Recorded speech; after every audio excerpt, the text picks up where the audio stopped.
momento do curso? Momento histórico e do curso também tudo, né? Que é quem não gosta, a gente pensa uma coisa, mas é outra. Aí a gente chega com uma tese, uma ideia, aí vem, aparece outra. A Uhum. gente reformula nosso pensamento. Sim. A fenomenologia a gente vai ver que ela tem historicamente, ela tem um tanto de síntese, mas tem um tanto também de antítese, né? Na relação com o positivismo, ela certamente é uma antítese ao positivismo. Hum? Ela está em um lugar bem oposto assim ao positivismo. Mas se a gente pensar talvez na, na forma de se fazer uma ciência que possa, o próprio Russell fala isso, né? Em que você possa ter um rigor com o objeto e ao mesmo tempo um rigor com a subjetividade, ou seja, a subjetividade da filosofia, a profundidade da filosofia quando pensa a subjetividade e ao mesmo tempo a profundidade de como se lida com um objeto, que é uma característica do positivismo. Então, o Russell, ele é meio pistola, assim, às vezes ele fala assim, não, o verdadeiro positivismo é a fenomenologia, né? Justamente por conta dessa noção que ele tinha de que não, a gente não está negando a necessidade de olhar para o objeto, mas a gente está justamente apontando a necessidade de olhar para o sujeito que faz o conhecimento. Então, juntar essas duas coisas dá para dizer que é uma característica de síntese também, né? Agora, a síntese como processo de formação de vocês, aí você que tem que dizer, né? Então, Bom dia aí para os que chegaram, né, Tatá? Bom dia, estava conversando aqui com... Bom dia, professor. Bom dia, Ana. Bom dia, Ítala. Obrigado, Ítala, pela força Bom aí com o dia, link. professor. Imagina. Bom dia, gente. bom dia. Legal. Eu estou gravando a aula, então se alguém perdeu o comecinho... bom dia, Larissa também, né? Larissa está aqui, tipo, né? O professor não falou meu nome. Ô, Anjinho, eu te vi aqui, eu tô com o celular na frente da aba aqui do computador e tampou o seu rostinho. Bem-vinda também, Laura. Não sei se conseguiu entrar, mas deve estar entrando aí. Bom, vamos lá, o pessoal vai chegando, a gente vai se atualizando. Então, queria. A Laura conseguiu entrar, seja bem-vinda. Queria só retomar assim o percurso que a gente fez até agora, e não é muito longo, mas só para que a gente não fique assim muito, sabe, sei lá, sentindo que não está muito ainda estruturado, que a gente não consegue entender muito bem. Isso é uma fala recorrente, sabe, para quando a gente está estudando algum tipo de filosofia, epistemologia, ou uma proposta que pode ser também psicológica como uma fenomenológica. Às vezes a gente tem a sensação de, eu não tô entendendo, cara. Pô, uma puta viagem, desculpa o termo. Puta viagem, né? Mais uma abordagem, meu Deus, não acaba mais. Gente, dezenas de abordagens, vocês não vão ver nunca, vão ver todas na graduação, porque senão vocês não se formam. Então vocês veem aquelas que são historicamente mais importantes e que delas tiveram desdobramentos profissionais, teóricos e científicos importantes, né? Por isso que vocês veem a psicanálise, a análise do comportamento, e nesse semestre vocês vão ver as abordagens, as teorias, né? Primeiro a parte filosófica e depois a parte científica, psicológica, que é essa parte aí da abordagem propriamente dita na psicologia, né? Não mais uma filosofia. Pois bem, qual foi o caminho que a gente percorreu, né? Eu conversei com vocês historicamente sobre como que a psicoterapia, em geral, vai dar uma das formas de origem da psicologia, que a psicologia é muito abrangente, então não dá para falar que a psicologia se resumiria só à psicoterapia. Mas a psicanálise realmente é quem inaugura essa forma de se fazer uma forma psicoterápica.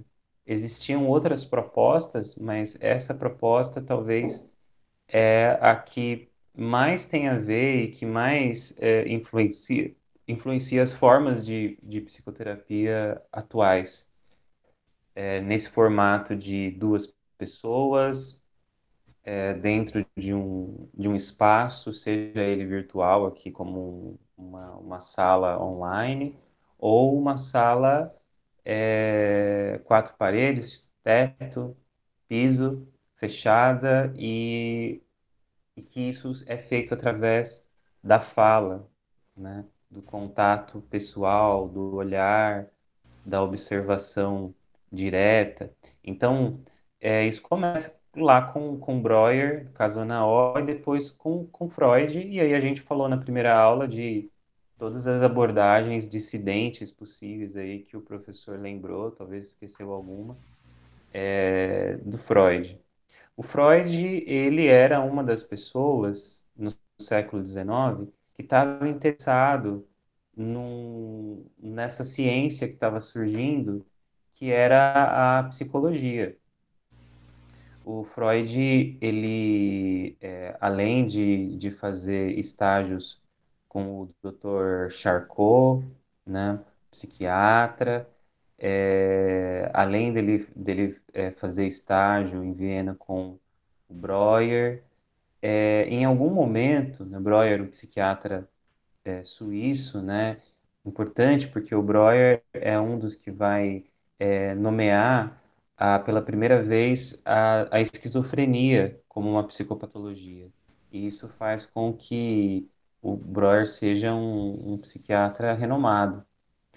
Enfim,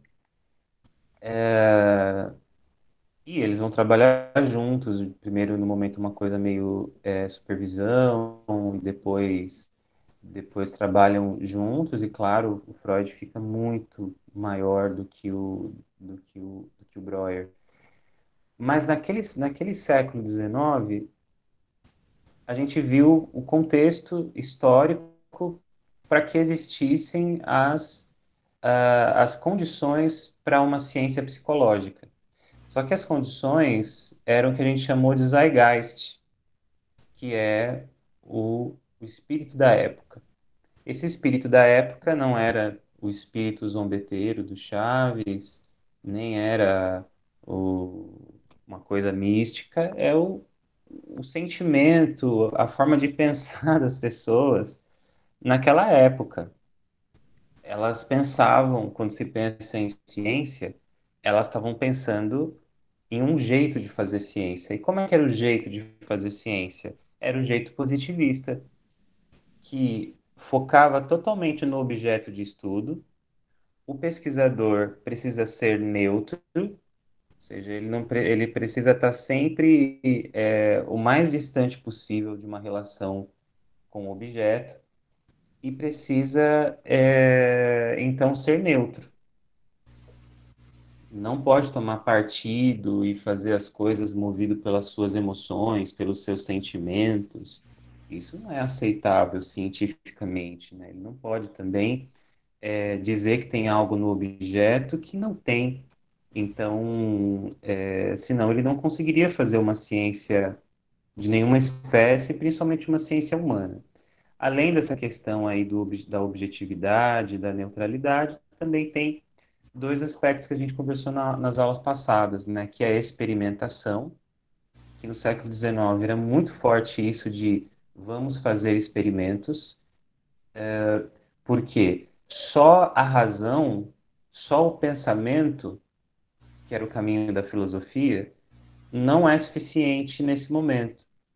As ciências no século XVII, XVIII, como a física, como a biologia em Charles Darwin, a física em Isaac Newton, mostrou que é possível para o ser humano fazer experimentações e, a partir dessas experimentações, chegar a leis que determinam a forma de funcionamento do universo e da natureza. Olha só que coisa grandiosa para a ambição do homem moderno, né? Do ser humano moderno. Do homem, né? Porque nesse momento até se falava o homem, porque é uma nomenclatura bastante machista, inclusive, né?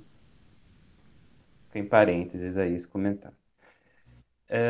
Então, essa visão de ser humano, um ser humano que, através do seu conhecimento, mas através das suas capacidades, conseguiria ser livre numa relação fraterna, e numa relação de igualdade com os demais, que é uma ambição iluminista. Esse homem, esse ser humano, ele precisa então de uma ferramenta para chegar nessa sua ambição. E essa ferramenta foi se transformando. Claro, a gente pode falar de várias coisas, até na religião, né? Ou na não religião, né? No ateísmo. Mas uma dessas ferramentas, se não a mais importante, foi a ciência. E aí, quando a gente tem a física, a biologia, a própria matemática, mostrando para as pessoas que ah, que o ser humano seria capaz de, através do seu pensamento, mas dos experimentos que comprovassem o seu pensamento, porque não era qualquer pensamento, era um pensamento que passasse por uma experimentação, uma experiência em laboratório, de uma observação direta, que usasse elementos da matemática, das ciências naturais, um modelo de ciência natural, das ciências exatas, e que então conseguisse determinar como as coisas do universo e da natureza funcionavam. Esse era o espírito da época para todas as ciências, e isso chegou nesse campo de estudo que até então era só da filosofia, que era os assuntos da alma, os assuntos da psique, os assuntos daquilo é, que não eram só o corpo, né? Assunto então da medicina, da anatomia. O pensamento, ele era visto apenas como um processo da filosofia. Então, no século XIX, a gente vai ter algumas pessoas que vão começar a estudar esse campo chamado não mais de alma, porque também queria se romper não só com a, a, a visão do passado, né, medieval, mas queriam acrescentar que era um novo campo de estudos. Então, se trocou a palavra alma pela palavra consciência. Alma por consciência. Você levantou a mão, Tatá? Pode falar, querida. Sim, então a alma aqui era, na verdade, para os filósofos, seja eles dessa época, que então significava pensamento, tudo que vinha da psique, do psicológico, é isso? Não, não dá para generalizar. A gente tem que pensar no momento histórico, né? O que vem antes ali, se você for pensar historicamente, até 1500, 1560, antes de 1600, ou seja, antes do século XV, né, até o século XIV, século XV, o que a gente tinha em voga na Europa, sem pensar aí no descobrimento, aspas, né, A descobrimento do mitologia, iluminismo. professor? Não, calma, Helena, calma. Não? Aí você voltou É muito, muito? sério, voltou demais. Eu vou dar a resposta aqui, pode ficar tranquilo. Voltou demais, não. Tô chegando agora e ainda tô querendo dar tchauzinho na janela, né, professor? Ah, tirou uma selfie, né? Tirou uma selfie, agora vai voltar para o corredor. Valeu. Obrigado. Imagina. Então, o que tinha historicamente antes nos idos lá de 1500? A gente tinha a Europa, numa relação ainda limitada à África, à Ásia, mas por caminhos continentais. Então, a essa altura já tinham acontecido as cruzadas, ah, já havia um enfraquecimento da,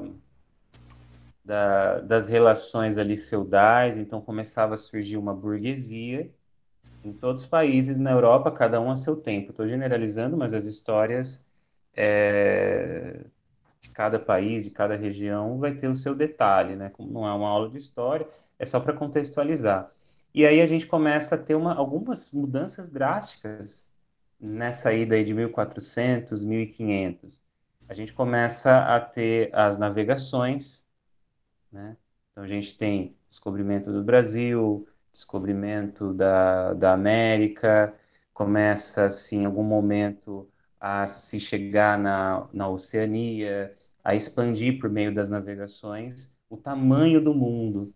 O mundo, na perspectiva do povo europeu, começou a ficar muito maior.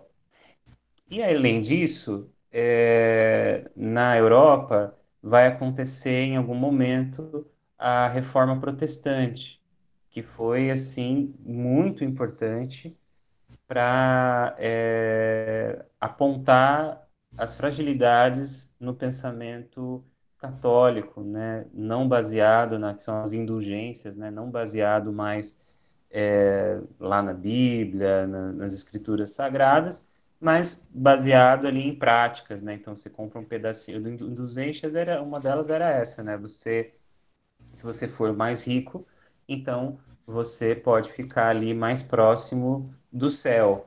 Tanto que vocês podem observar, se vocês visitarem essas igrejas muito antigas, eu já comentei com vocês isso, eu acho que numa outra disciplina. Se vocês forem, para quem já foi, né, na Bahia, em Minas Gerais, ou até aqui na Catedral da Sé, e você olhar o chão, você vai ver ali nome de pessoas no piso, dentro da nave da igreja, ali onde se realiza a missa, e aí você observa ali o nome da pessoa lá, 1600, 1700. Por quê? Isso é um resquício dessa visão de que se você é uma pessoa rica, que você doa as coisas para a igreja, então você vai ser enterrado dentro da igreja, porque no dia da ressurreição dos mortos, você vai ressuscitar primeiro, né? Porque você está mais próximo do altar da igreja. Então, isso acontecia, e a Igreja Católica vai proibir isso aí só no século XX. Então, dependendo, vocês até acham esse tipo de coisa assim em 1920, 1950, dentro das igrejas. Mas, enfim, essas características dessa relação entre Estado, igreja, elas vão começar a ser enfraquecidas, em partes pelas navegações, em partes pela reforma protestante, em parte também sobretudo pelo surgimento de uma nova burguesia, não mais naquela relação feudal em que o nobre arrenda uma terra e aí meio que é um escravo do nobre, né? O feudo pertence ao nobre e o nobre faz o que quiser dentro do feudo, né? É quase a milícia dos tempos medievais. Acaba sendo isso, né? Só que institucionalizada. E a gente vai ter o pensamento que começa a surgir. Então, o que que vem antes aí, em termos de filosofia, né? Estou dialogando com o que a Tatá colocou, tal. Eu falei que não dá para generalizar. A gente vai ter o Renascimento em Florença, na Itália, e aí a gente tem no Renascimento, que é dessa época aí, no século XV, no século XVI, a gente vai ter a arte, a filosofia, resgate de textos filosóficos de Platão e Aristóteles, que a Igreja Católica não deixava muito circular, porque senão ia levantar muita bandeira. E o que que a gente tinha, então, de filosofia até o momento do Renascimento? A gente tinha uma filosofia que era uma filosofia mais teologia. Então, nunca era uma filosofia apenas, como, por exemplo, a filosofia de Platão, de Aristóteles, de Epiteto, de, sei lá, de Sócrates, de Heráclito, de qualquer um dos filósofos gregos ou helenistas, a gente vai ter uma filosofia que ela começa a ser uma filosofia também teológica. Então, por quê? Porque você não pode falar sobre o ser humano sem considerar a sua relação com Deus e o seu lugar no mundo que é estabelecido por Deus. Então, o ser humano ele tem o seu lugar limitado no universo, a noção que se tem de Deus.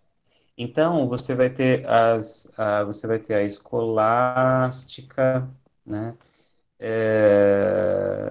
Que é uma forma de filosofia medieval.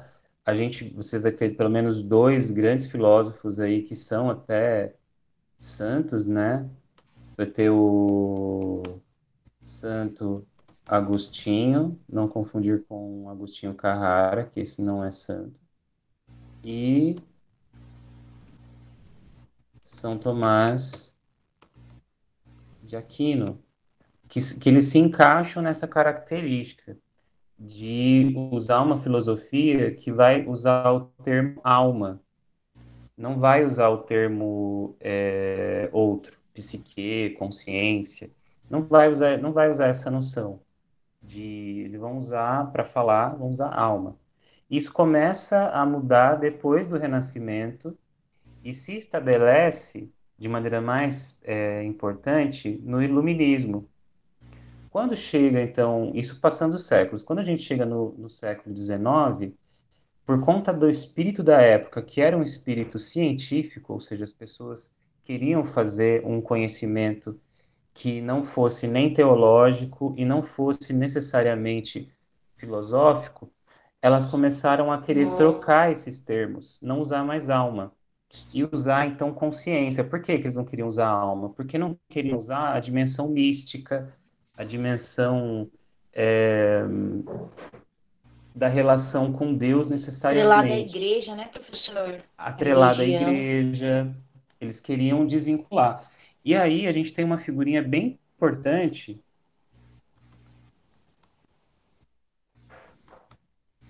que é esse cara aqui, que é um padre,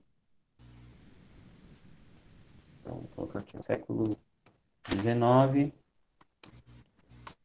Franz Brentano. Esse Franz Brentano, ele era um filósofo, ele era um padre, só que ele não dava muito bem na sua relação com a igreja, então ele deve ter feito alguma coisa, deve ter falado alguma coisa que não soou bem, e aí ele ficou um tempinho afastado, ficou no banco de reservas ali da paróquia. E aí, como de costume,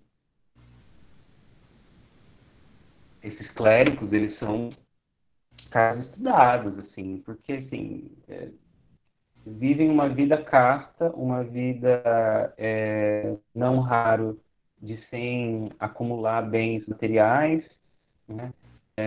Porque tudo que eles têm acaba sendo da igreja católica. Então, o que que uma das coisas que eles fazem? Estudam pra caramba. Então, não é raro você encontrar um padre que seja, sei lá, doutor em uma determinada área. Por quê? Porque é para onde vai, um dos caminhos para onde pode ir a energia ali, se ele tiver essa vocação, né, para interesse, né, para a área acadêmica. E o Franz Brentano era um desses caras. E ele era um dos que estudavam essa filosofia, o que era a época, no século XIX, estudava a consciência como filósofo. E aí, quando ele começou a estudar a consciência, de uma certa maneira, e principalmente ele sendo padre, isso já era alguma coisa bem significativa, entendem? Porque perceba o que eu falei antes, né? Tem toda uma teologia, uma filosofia ligada à igreja, ligada ao momento que a igreja tinha um poder de Estado, né, aos países europeus. Isso vai se fragmentar depois das navegações, do surgimento da burguesia, de uma nova burguesia, da, dos movimentos, né, como o Renascimento e o Iluminismo, e, sobretudo, com a chegada da ciência. Então, quando a gente fala de um padre no século XIX que não está usando o termo alma, mas que está usando o termo consciência para estudar esses aspectos, é muito interessante. E isso chamou a atenção de muita gente. E chamou a atenção de dois camaradinhas aqui. Um, que talvez vocês não conheçam muito, é esse cidadão aqui chamado Sigmund Freud. Sigmund Freud, estudante de medicina, foi fazer aulas com o professor Franz Brentano, que era professor de filosofia, dessa filosofia nova que falava da psicologia e que falava da ciência, de Agora uma eu senti inveja consciência. do Freud, viu? Agora eu senti inveja do Freud. Um outro cara que também, que já não era estudante, que estava fazendo doutorado em matemática, mas também foi fazer aulas com o Franz Brentano, foi esse cara aqui, o Edmund Husserl. É Professor, interessante a gente pensar nisso. Pode falar, quem quer falar aí? como que é o nome desse padre que o senhor falou? Franz, com Z, Fran- Brentano. Adriano, e tudo isso é comprovado, assim, tem comprovação. Ah, claro, isso é tranquilo, tranquilo. Historicamente, isso aí está bem documentado, sem crise. Sim, né? Nenhuma especulação aqui da minha parte. Só me dou o direito de contar a história com os meus recortes aqui. Não é fake news, né, professor? Não, não. Isso é historicamente bem fundamentado, tranquilo. Foi que Russell mudou, então, a filosofia para a fenomenologia, né? Ainda não, Helena. A Helena Não, aí, não, ainda. Eu estou muito adiantada, né? Ai, outra selfie eu da tô louca para Helena. voltar às coisas Calma, mesmas. tia. Calma, Não, eu tia. tô dando a base aqui. Até acho que é uma aula legal para vocês avisarem Não, bom, para legal saber Neuri. da onde Ainda surgiu o Russell, não. né? Isso, eu acho que é legal vocês também avisarem a Neuri, porque acho que ela ficou tão angustiada na aula passada que ela queria saber e tal. E hoje eu tô dando a linha e parece que é pessoal, né? Não, tá no cronograma mesmo a gente falar Aham. sobre isso hoje. Muito bem. Mas ainda não é a fenomenologia, porque a gente está no estágio anterior, ainda vou explicar para Tá, vocês. tá legal. Então, o que não dá para comprovar historicamente, tá? Assim, Sigmund Freud e Edmundo Husserl, ambos judeus, ambos radicados em Viena, dá para dizer que esses dois caras estudaram na mesma sala? Dá para dizer que eles conviveram no mesmo espaço? Historicamente, não dá para afirmar isso. Não dá para cravar e dizer que não, eles não se conheciam, nossa, nunca trocaram ideia e tal. Isso não dá para dizer. Mas a gente não tem, por exemplo, troca de cartas entre eles. A gente não tem nenhum registro imagético, né, uma fotografia. Então não dá para dizer que eles conviveram, inclusive durante as aulas do Brentano, porque essas aulas do Brentano é como se fossem assim as nossas disciplinas. Então essa disciplina de teorias fenomenológicas existenciais humanistas eu dou uma vez por ano, ou às vezes Chiquérrimo, duas. chiquérrimo, chiquérrimo. Vai, professor. Tá, tô me achando agora. Agora eu fui lá e falei, tô parecendo com ele ter aula com esse professor maravilhoso. Obrigada, viu, chiquérrimo. Gostei das palavras. Então, aí assim, eu dou uma ou duas vezes por ano essa disciplina. Aí o que que acontece? Não dá para saber se o Freud foi do ano, sabe, trazendo aqui para nossa época. Não dá para saber se o Freud teve a aula em 2020 e o Russell em 2021 ou o contrário, né?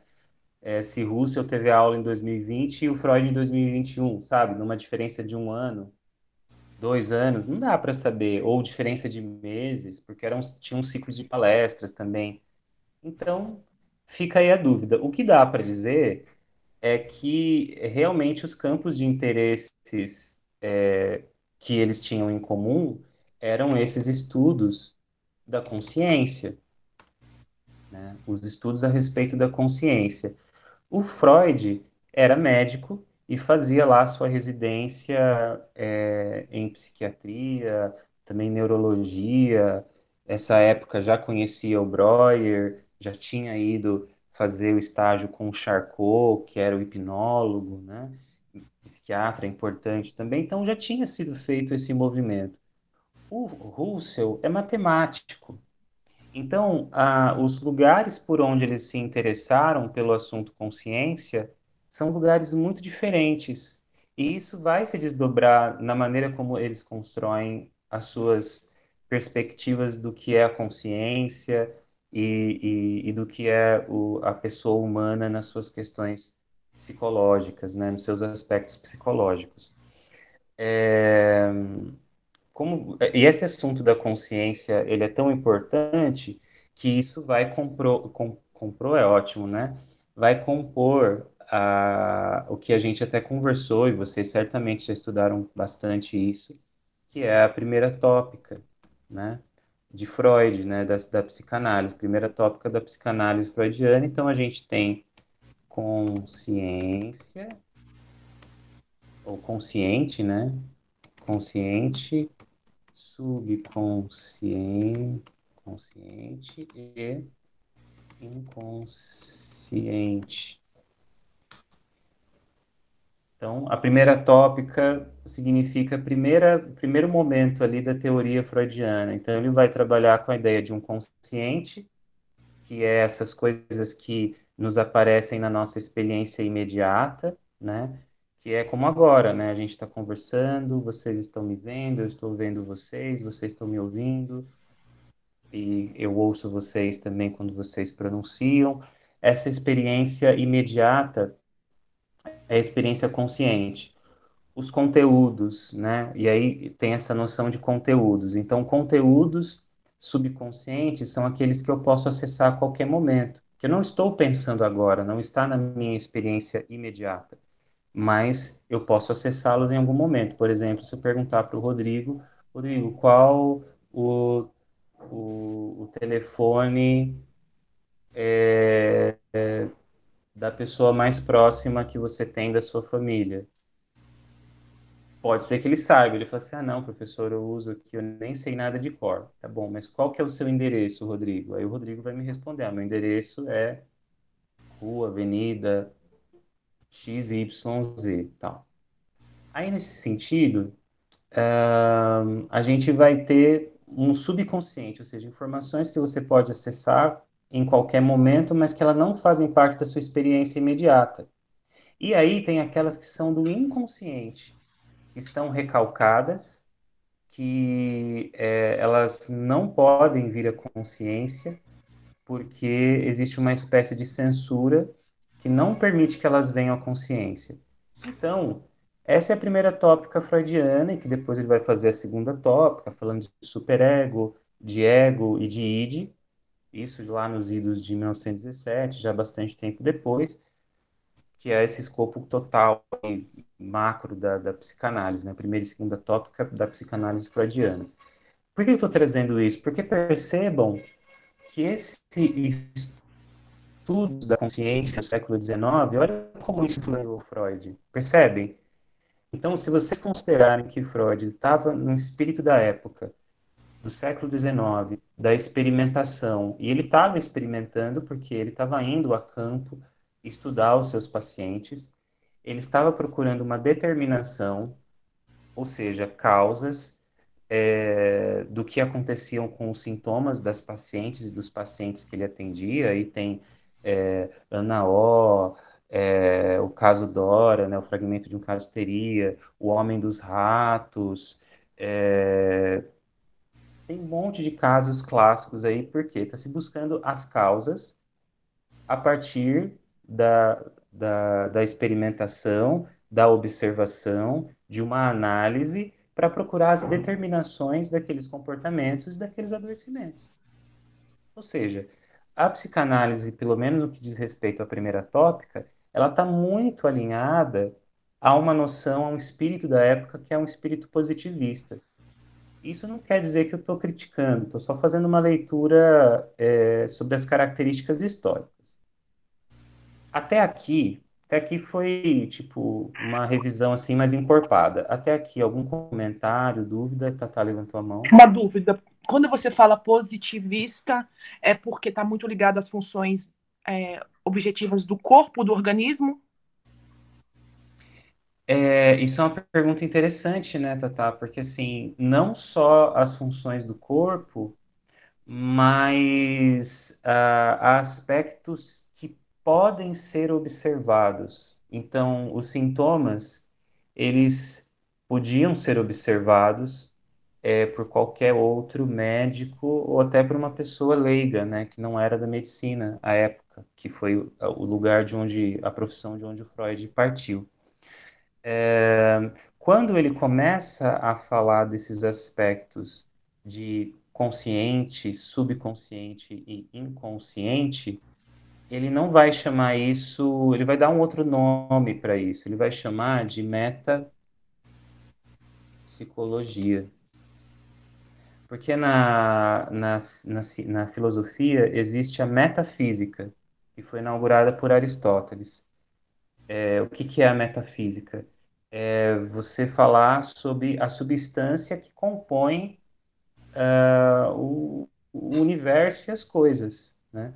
E aí a gente não vai entrar nisso agora, né? Porque senão vai confundir, vocês vão falar, nossa, professor, se tiver prova disso eu tô ferrado, né? Pô, tá falando de Aristóteles, não sei o que, vai e volta, renascimento. Não, isso tudo vocês já tiveram, para quem fez a disciplina comigo, vocês já tiveram isso lá na disciplina de concepção do pensamento filosófico, lá no começo do curso. Embora eu estou tentando contextualizar aqui no século XIX. Mas quando o Freud ele vai falar de consciente, subconsciente, inconsciente, ele está falando de uma metapsicologia, ou seja, uma psicologia que busca a substância, que busca um outro lugar que não é o lugar físico da doença. Porque, veja, se você tem uma. Isso vocês podem ler claramente. Eu sugiro vocês, professor, vai cair na prova? Não. É uma sugestão pensando na formação de vocês. Olha, um fenomenólogo pedindo para vocês estudarem psicanálise. Meu Deus, onde o mundo vai parar? Leiam esse aqui, 5 lições de psicanálise, que é um textinho bem curtinho que vocês encontram na internet, nos sebos da vida, aí vocês encontram facinho, que é o texto do Freud na Universidade de Clark, nos Estados Unidos. Então ele foi convidado já no começo do século XX, né, para falar então dessa teoria, dessa psicanálise que estava surgindo.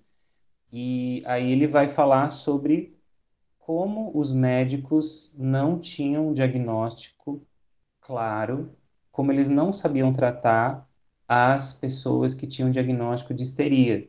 Por quê? Porque não haviam causas, não haviam, é ótimo, né? Não havia causas orgânicas para o adoecimento. Então, uma mulher que perdia a visão e que tinha paralisia no braço, que tinha, como a Ana O, não conseguia beber um copo de água, então ela sofria de uma desidratação assim crônica, muito severa.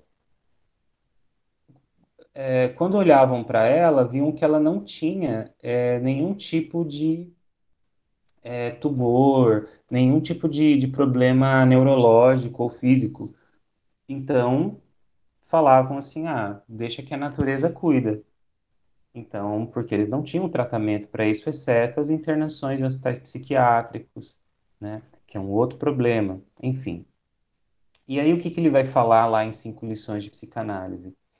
Que a causa, que o nexo causal, né, aquilo que gera o adoecimento, não está no âmbito do organismo, mas está em outro âmbito, que é o âmbito do que ele vai entender, que é o âmbito do inconsciente, que é essa estrutura, né, esse construto que ele vai construir, que ele vai chamar de inconsciente, que é onde ficariam esses conteúdos que aparecem, então, como sintomas.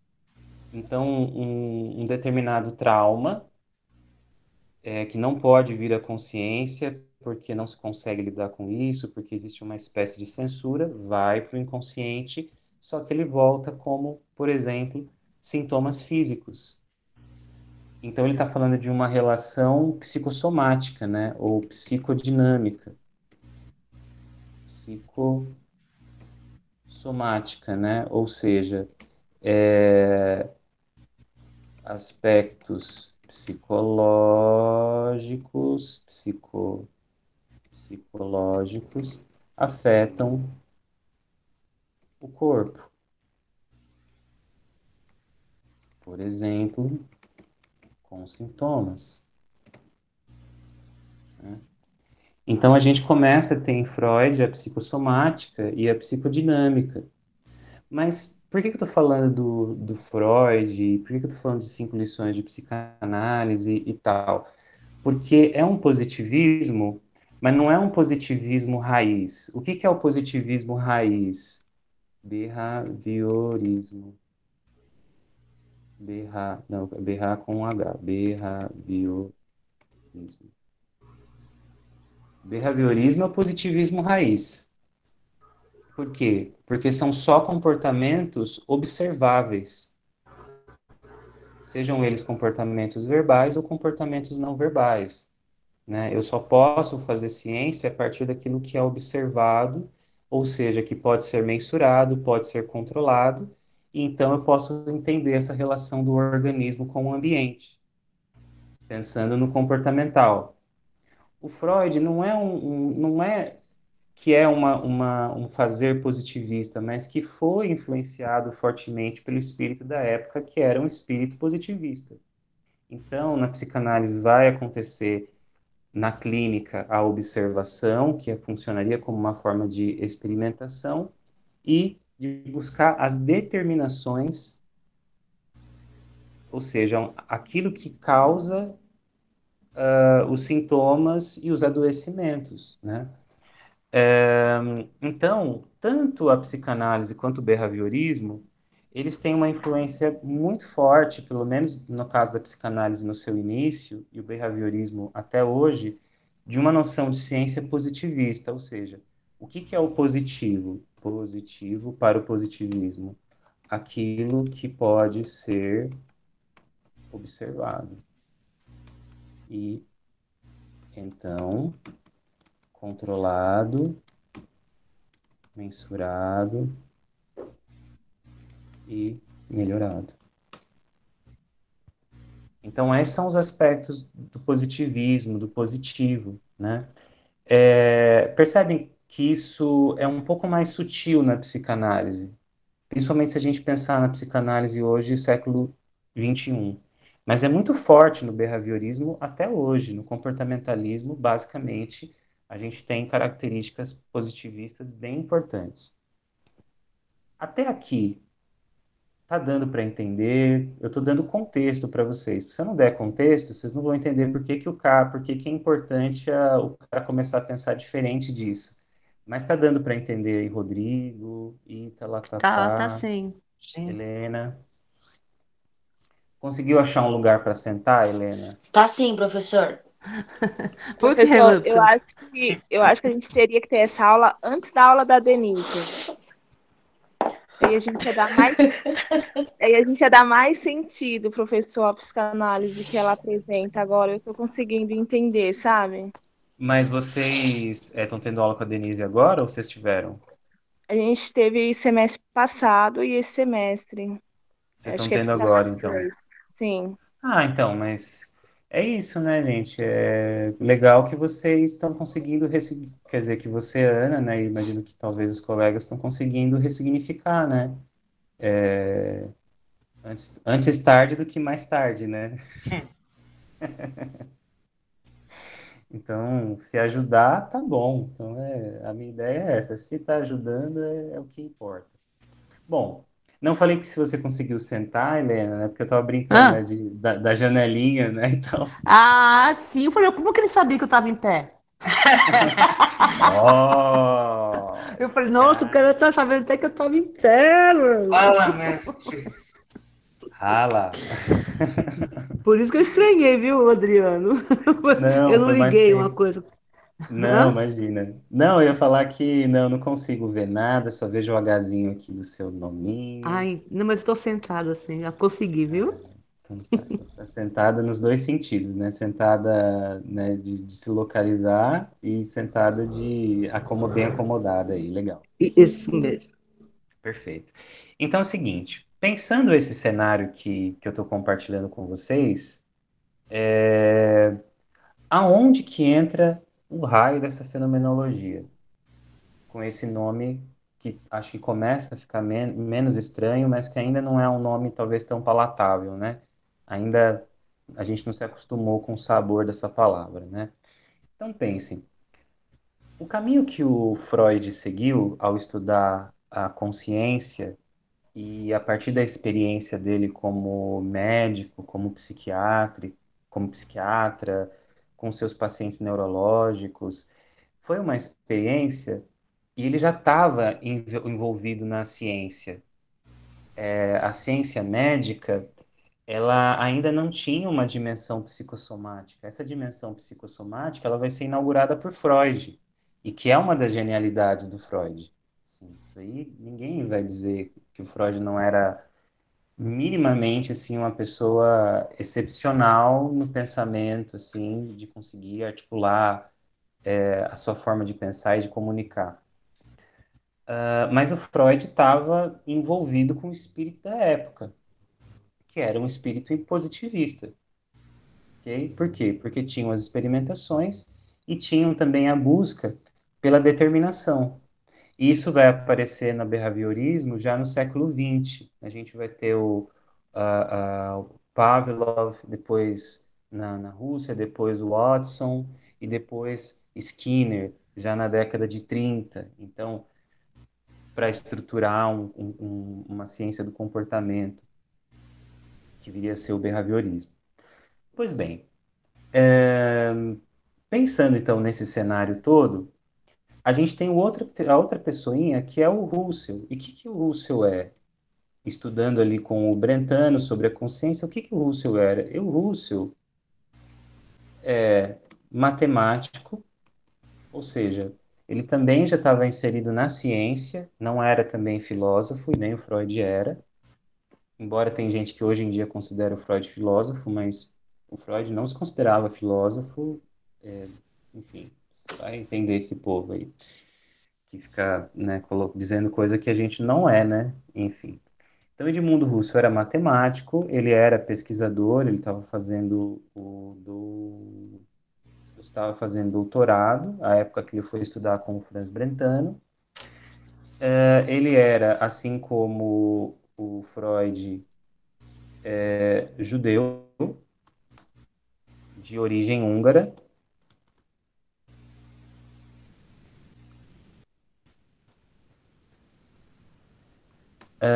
Radicado na Áustria, né, em Viena, e ele tem uma outra característica que ele era convertido ao catolicismo.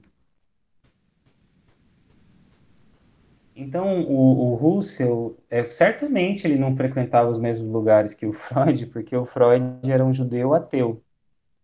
E o Russell era um judeu convertido ao catolicismo. Então, por aí você já vê que eles não frequentavam a mesma igreja.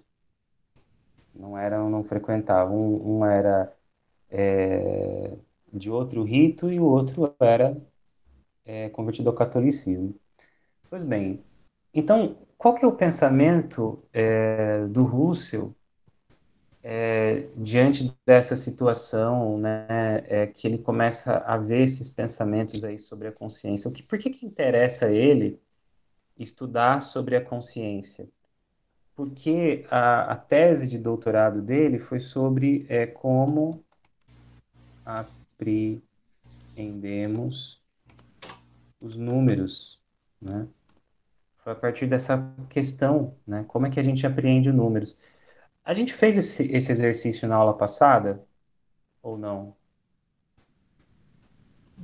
Eu, Não? Sim, professor. professor, não Fizemos? O senhor lembro falou da não. questão Isso é da. dos setes, O não senhor é? falou da questão da representação dos números, entendeu? Que Exato. existem várias Perfeito. formas dos números serem É, representados. eu disse, Exato. lembro. Tem números arábicos, números romanos.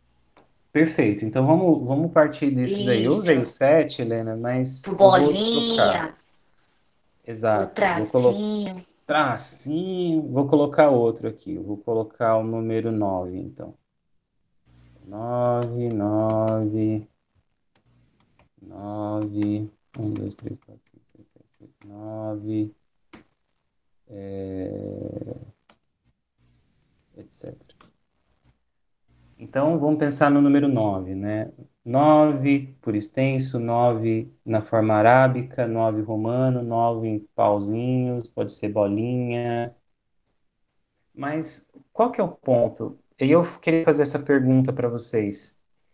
Quando que o Rodrigo, a Ita, a Helena, a Tatá, a Ana, a Laura, em que momento que vocês apreenderam os números? Como é que o número surgiu para nós, assim? Porque eu sei que a gente Porque pode alguém, fazer. alguém disse que era daquele jeito.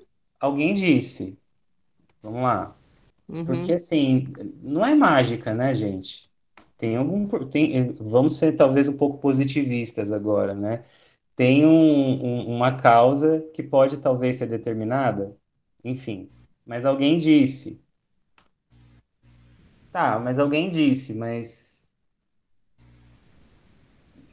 e aí, só isso, né? Alguém disse, ó, isso aqui é o número 9. Mas a gente manipula esses números, né? A gente consegue somar, subtrair, dividir, multiplicar. Eu Alguns acho que a gente, conseguem. acho que a gente transforma, na minha visão, o número sempre foi para mim, tipo, sacos de feijões, limões. Sempre se transformou em alguma coisa, em uma troca. E isso Verdade, nunca foi um simples número, sempre tinha algo mais por trás, é verdade. Assim, nossa, acabou de fazer todo sentido pra mim, é verdade. Tipo, eu sempre pensava em dinheiro, assim, sabe? Tipo, uma moedinha, não sei o quê, aprender até o propósito de aprender os números é meio que aprender a manipular o dinheiro, aprender a somar, etc. Legal. Então, vou colocar aqui Yang e Tatá. Então, nunca foi apenas o número. E 3 é uma forma de aprender a manipular os objetos da realidade, né? Podem ser moedinhas, podem ser limões, podem ser bananas, laranjas, né? Então, alguém nos disse, mas nunca foi só um número para a gente. Não sei se talvez alguém tenha uma experiência diferente, pode compartilhar.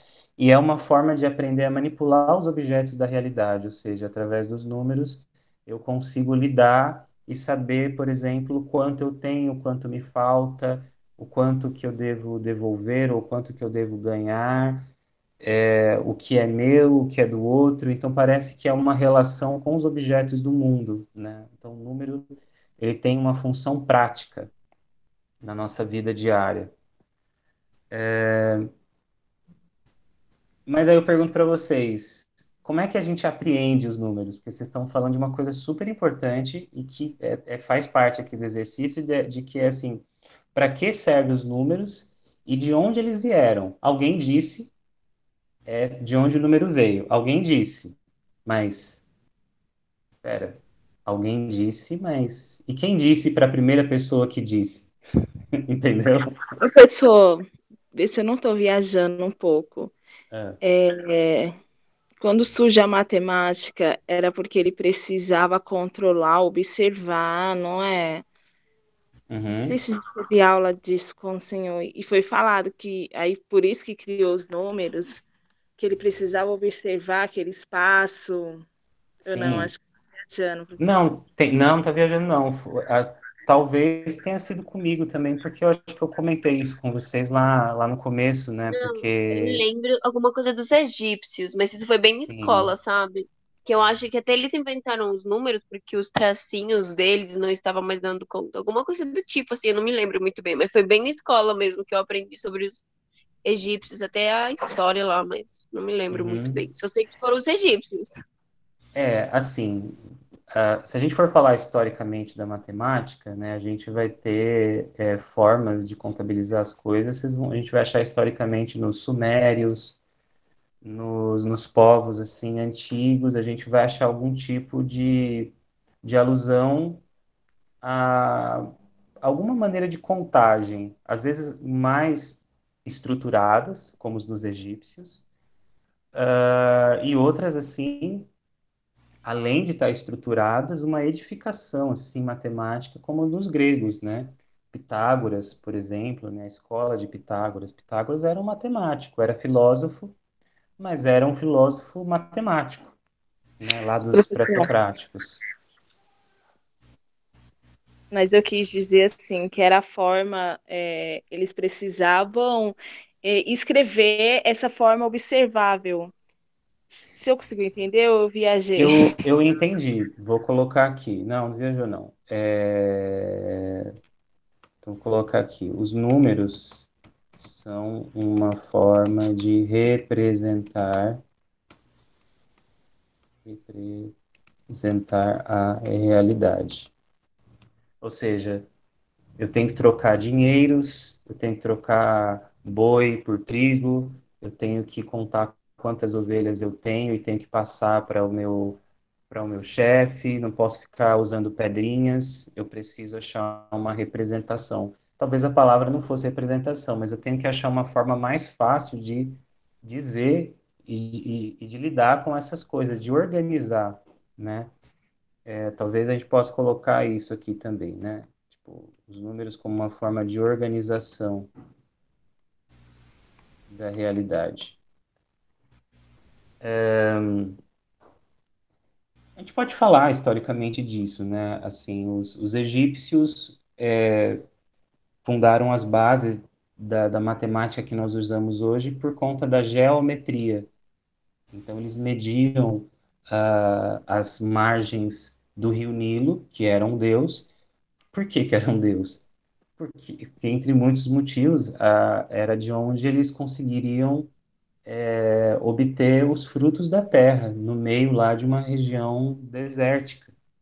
Então, a cada ano, determinados períodos, as margens do Nilo, quando o Nilo estava em baixa, as suas margens ficavam muito umidificadas e férteis para o plantio. Então, eles tinham que medir o solo para saber o quanto que eles poderiam plantar, para calcular o quanto que eles iriam colher naquele ano, para até poder saber o quanto que eles poderiam guardar, o quanto que eles poderiam vender talvez para outras nações. Então, tem um princípio de economia também. Então, a geometria significa medição, metria, geo, terra. Geo é terra. Então, geometria é a medição do solo.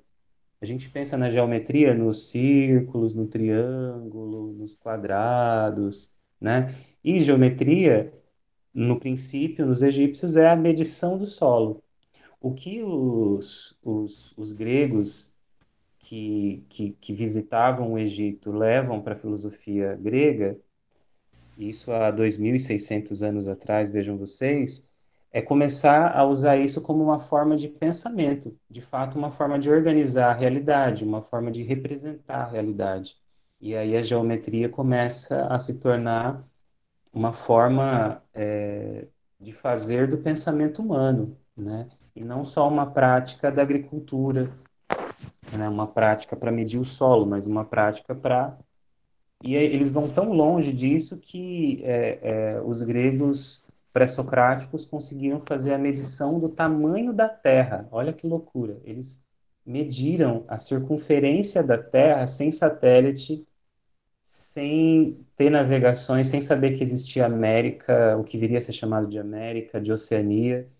Eles mediram só através de representações e de geometria. Então, o esquema foi, fica uma pessoa num país, numa cidade grega, e o outro vai para uma outra cidade no mesmo horário.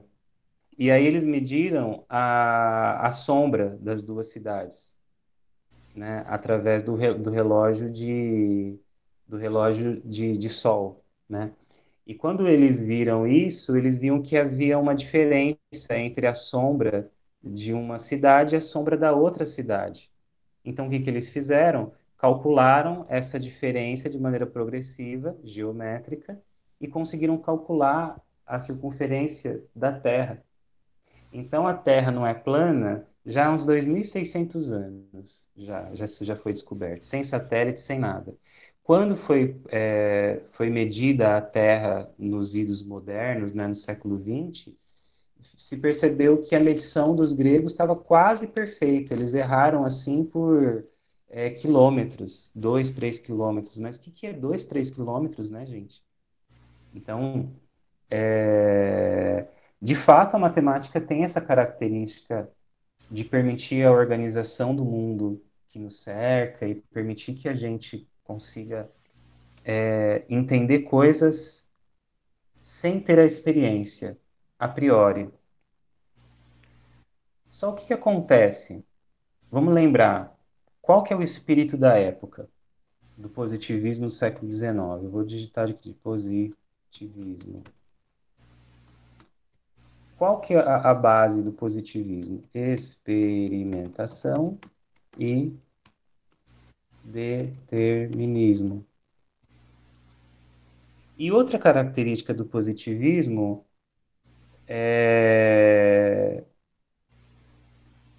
era, vou colocar aqui, outra característica era ter como modelo de ciência a matemática e as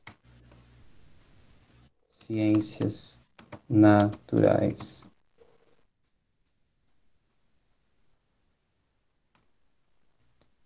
Então, outra característica do positivismo era ter como modelo a ciência, como de ciência, né? Então, o que que é uma ciência? Uma ciência humana deve ser uma ciência.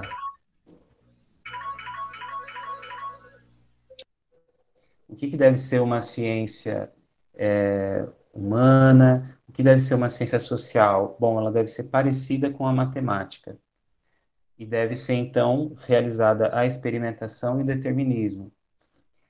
Pois bem, vamos perceber uma coisa. A matemática, gente, a matemática, quando a gente fala dos números, a matemática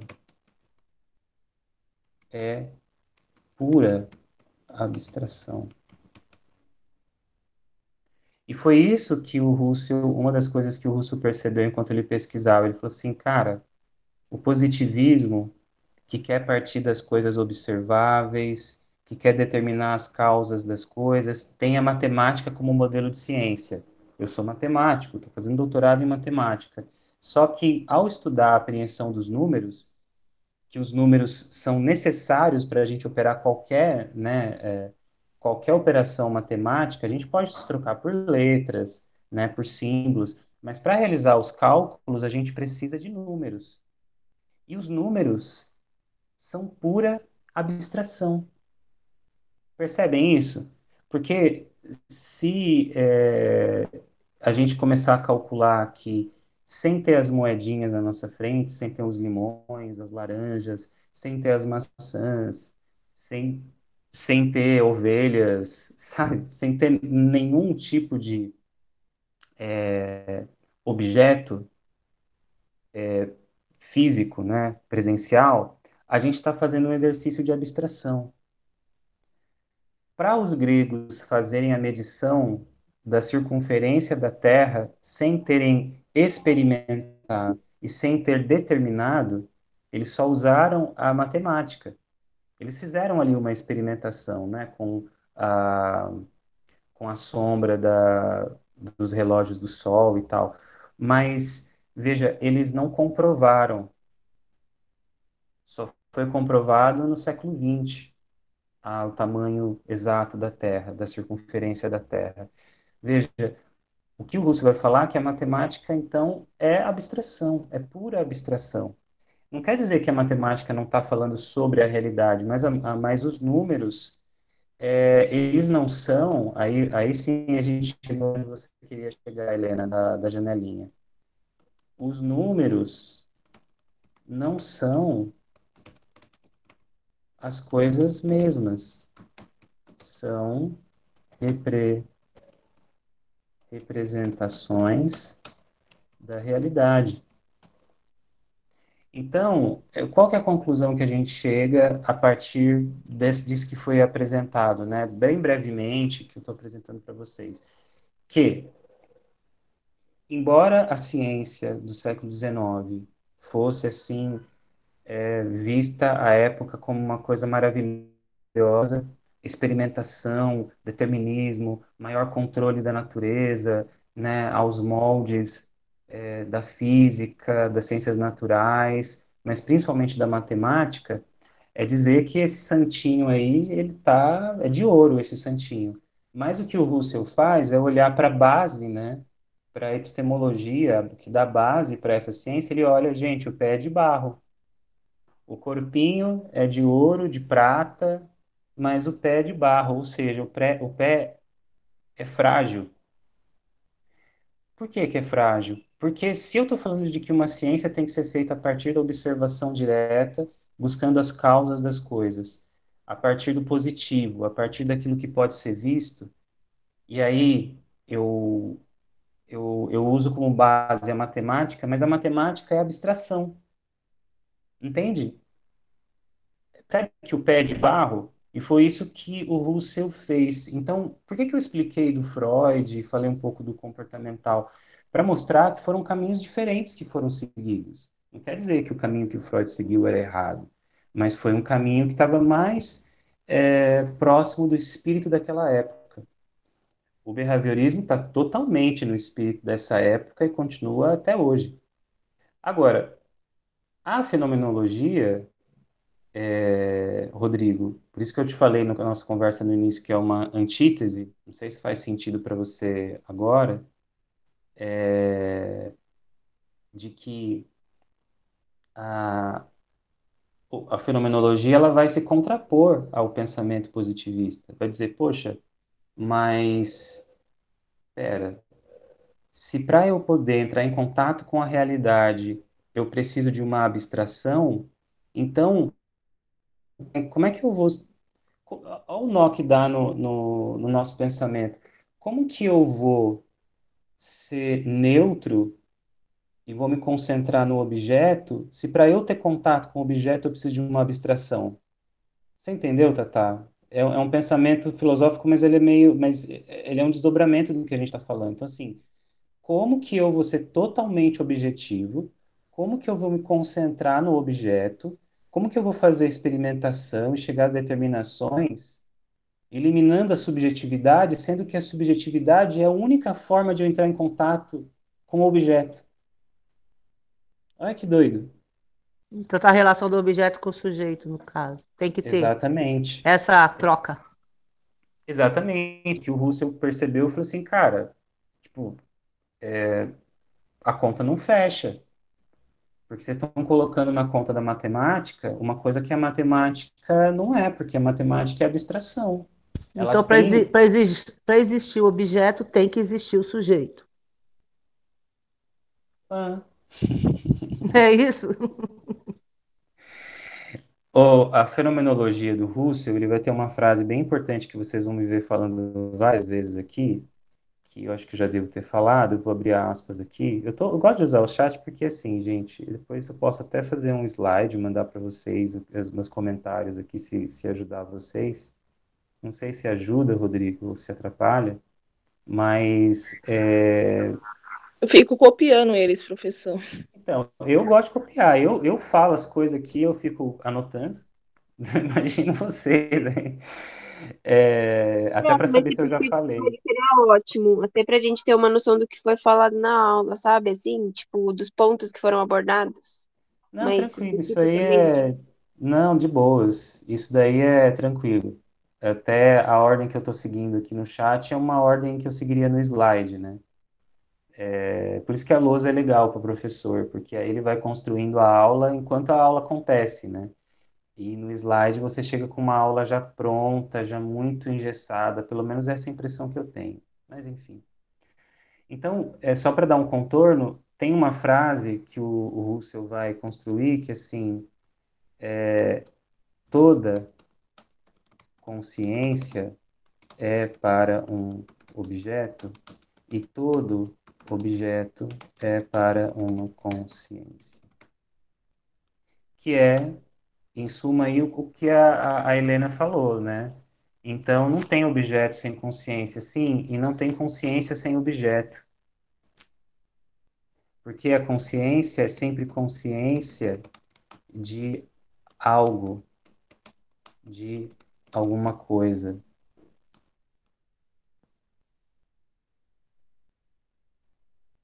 Então, a consciência para um objeto, o objeto para uma consciência. E a consciência nunca é consciência vagando por aí no universo, flutuando. A consciência é sempre consciência de algo, de alguma coisa.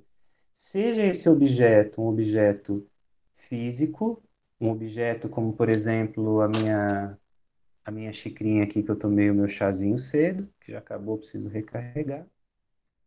Ou seja um objeto inventado, que isso a gente vai falar nos nossos próximos exercícios, porque o que a gente está fazendo aqui é um exercício de pensamento, né? Acaba sendo parecido com uma aula de filosofia mesmo, né? Porque a gente está aqui exercitando o nosso raciocínio.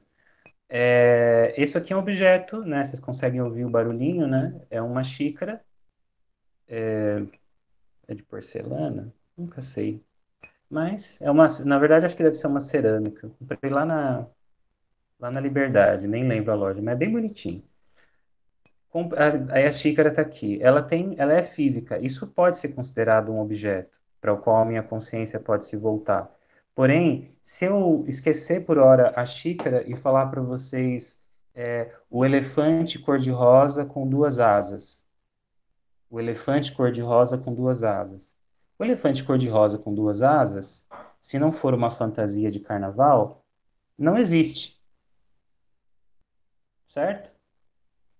Não existe. Então, só que se eu falo para vocês, imaginem um elefante cor-de-rosa com duas asas. Eu tenho a convicção que a maioria de nós vai conseguir imaginar, ou seja, criar essa imagem de um elefante cor-de-rosa com duas asas. Vai ou não vai? Vocês conseguem fazer Sim. isso? Se eu trouxe isso à Sim. consciência, então ele existe? Ele Então, não. É, eu trouxe a consciência, você me fez fazer a consciência. boa, boa, boa. Nossa, boa, boa, boa, boa fala, Helena. Estou gostando das suas selfies. Obrigada. Cada curva é um flash. Na fenomenologia, não há uma preocupação, na fenomenologia do Russell, não há uma preocupação se o objeto existe ou não. Se essa xícara Hum, aqui que eu falo para vocês, ela existe, ela é um objeto para consciência. Agora tem objetos que não existem para consciência, mas eles existem. tá, Aliás, mas é um objeto, é isso que eu quero saber. Tudo bem que ele não exato, existe, mas ele não deixa de ser um objeto, certo? mas ele não deixa de ser um objeto. Se Ah, eu falo tá, para tá. vocês, Saci, Caipora, Peter Pan, sei lá, deixa eu ver mais algum Papai aqui. Noel. Papai Noel, ih, vai estragar o Natal do Rodrigo. Professor. Ô, Rodrigo, então, né, Rodrigo? Infelizmente, aí, essa é a realidade, cara. É um objeto que não existe. Não sei se eu tinha te contado. Eu brinco com o Rodrigo, a gente brinca bastante. Então, esses Professor, objetos. Oi, fala, querida. Por exemplo, então, o senhor falou aulas passadas de fatos. A gente podemos criar Hum, fatos que não existem. É... eu não sei como que eu explico isso que eu pensei, professor. hum, Por exemplo, a gente pensa algo, por exemplo, que nem o senhor falou na aula passada de fatos. Eu não sei se eu estou viajando ou faz algum sentido, sabe? Por exemplo, esse objeto observável, ele cria fatos. Ou a gente, uhum, ou outro, por exemplo, nossos pacientes, eles criam esses fatos realmente. E eles acreditam nisso. Ou não, uhum. sei lá, viajei, não tem nada a ver, Então, professor. vamos lá. Tem algumas coisas que eu pensei aqui que são mais teóricas, mas eu vou tentar fazer uma explicação assim mais conversar, na verdade, com o que você está dizendo, Ana, de maneira assim Sim, mais pautada no que você está dizendo. Então, por exemplo, a xícara, ela está aqui. Então, ela existe. Ela existe para mim porque ela está presente aqui, eu consigo tocá-la, vê-la e tal. Ela existe. Ela existe para vocês porque vocês estão me vendo e vocês estão vendo que é uma xícara, né? Eu não manjo assim tanto de efeitos especiais para inventar aqui uma xícara que se movimente. Acho que ninguém tem essa tecnologia ainda. Enfim. Agora, o elefante cor-de-rosa de duas asas, ele não existe. Então, o que que a ciência positivista vai dizer? Ela vai dizer que a xícara é um fato. Por que que a xícara é um fato, Ana? Porque ela pode ser observável de maneira direta. Ou seja, a Ana pode falar assim, professor, eu não acredito que o senhor tem essa xícara. Aí eu falo assim, Ana, eu tenho essa xícara. Daí ela vai falar assim, não, professor, eu não acredito. Santa Tomé, eu quero ver essa xícara, professora. Aí a gente combina na faculdade um lugar, ó a loucura. Aí a Ana fala assim, professor, cadê a xícara? Eu entrego uma caixinha, né, distanciamentos, face shield, máscara, álcool em gel. Aí a Ana vai lá e pega a xícara. Professor, agora concordo com você. A xícara existe. Então, isso é um fato para a ciência positivista. Se eu não puder observar de forma direta, então realizar experimentações para chegar às determinações, esse objeto, ele não é um objeto positivo. Então, o fato, nesses termos, o fato é um objeto observável. E aí, Ana, o fenômeno, ele não necessariamente é um objeto observável. Então, a xícara, ela é um objeto, ela é um fato observável para mim e poderia ser para você caso a gente fizesse essa loucura aí da xícara. Desnecessário, né? Vamos arranjar maneiras mais interessantes após as vacinas para a gente se encontrar aí na faculdade e matar a saudade de todos vocês. Mas a xícara é um fato, porque ela é observável, ela existe. Agora, o elefante cor-de-rosa não necessariamente existe. Então, para o positivismo, o elefante cor-de-rosa não é um fato. Ele é uma outra coisa, uma fantasia, mas ele não é um fato. Agora, para a fenomenologia, a xícara, na relação de consciência-objeto, objeto-consciência, aqui há um fenômeno. Só que esse fenômeno a partir de um objeto que existe. Só que quando eu falei para vocês, imaginem um elefante cor-de-rosa com duas asas. E aí a maioria de vocês conseguiu imaginar esse elefante cor-de-rosa de duas asas. Se ele voa é outra história, né? Mas ele tem duas asas lá, nem que sejam falsas. Ele não existe. Ele é uma coisa inventada, ele é uma abstração. Só que ele é um objeto, entendeu, Helena? É o que você tinha comentado. Ele é um objeto. Sim. Uhum. E como um objeto, há uma relação da consciência para o objeto e do objeto para a consciência. Então, para a fenomenologia, não importa se o objeto existe ou não. Ele A está presente xícara, na mente, então ele é um fenômeno, é aquilo que está presente na sua isso. mente. Só que eu não vou No conhecimento, você tem um conhecimento disso, na é isso? consciência. Você está Consciência, procurando é os isso. termos. O termo É, que a fenomenologia vai utilizar é consciência. consciência, é isso. Então é um Isso. fenômeno. Então isso que Então, acontece é o fenômeno, sim, essa coisa que se mostra por si mesma. que está E na essa minha consciência. consciência que se volta para esse objeto, é aí que se dá o fenômeno. Que é, Sim, esse tá. fenômeno é aquilo que se mostra por si mesmo. Sim, Então, é aí que dá esse fenômeno. E esse fenômeno, ele fala tanto do objeto, como fala também da consciência. E é aí que o Russell vai começar a fundar a fenomenologia, porque ele quer estudar os Adriano, fenômenos. Adriano, Pode falar, Tata. eu tenho uma dúvida. Então, quando o Russell foi fazer todas as investigações dele, as pesquisas, na Uhum. verdade, ele foi atrás de uma abstração. Ele foi saber o que significa uma abstração. E eu queria ver com você o que é isso, essa abstração.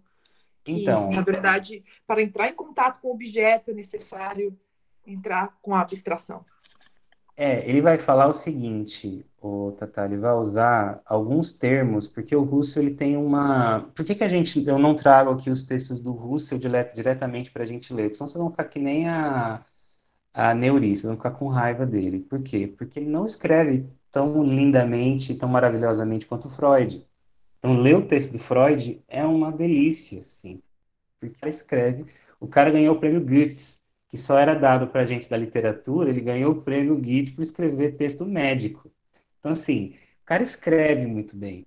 O Russell, ele está escrevendo enquanto ele está construindo o pensamento dele, e o pensamento dele era muito diferente, então ele não estava num território muito conhecido. Então ele vai usar alguns termos que são correlatos. Eu vou colocar esses termos aqui que tem a ver com o que você falou da abstração, né? Então, consciência transcendental, transcendental, subjetividade transcendental, né?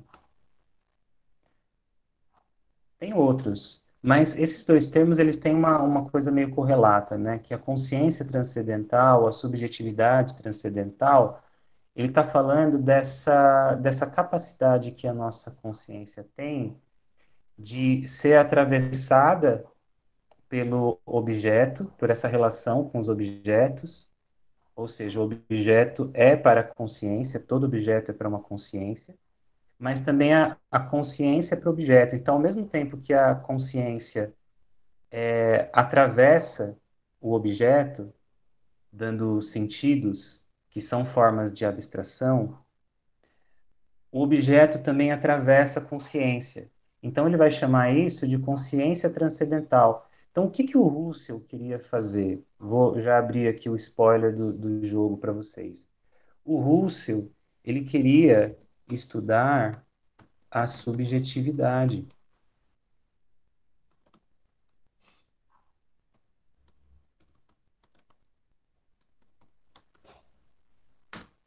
Então, o Russell, ele queria estudar a subjetividade. Porque quando ele faz a pergunta lá do doutorado dele, né? Como é que a gente apreende os números? Ele não quer estudar só os números. Quando ele olha para os números, ele percebe que os números são abstração, ou seja, os números são representações, mas são puramente ação de uma consciência humana, percebe?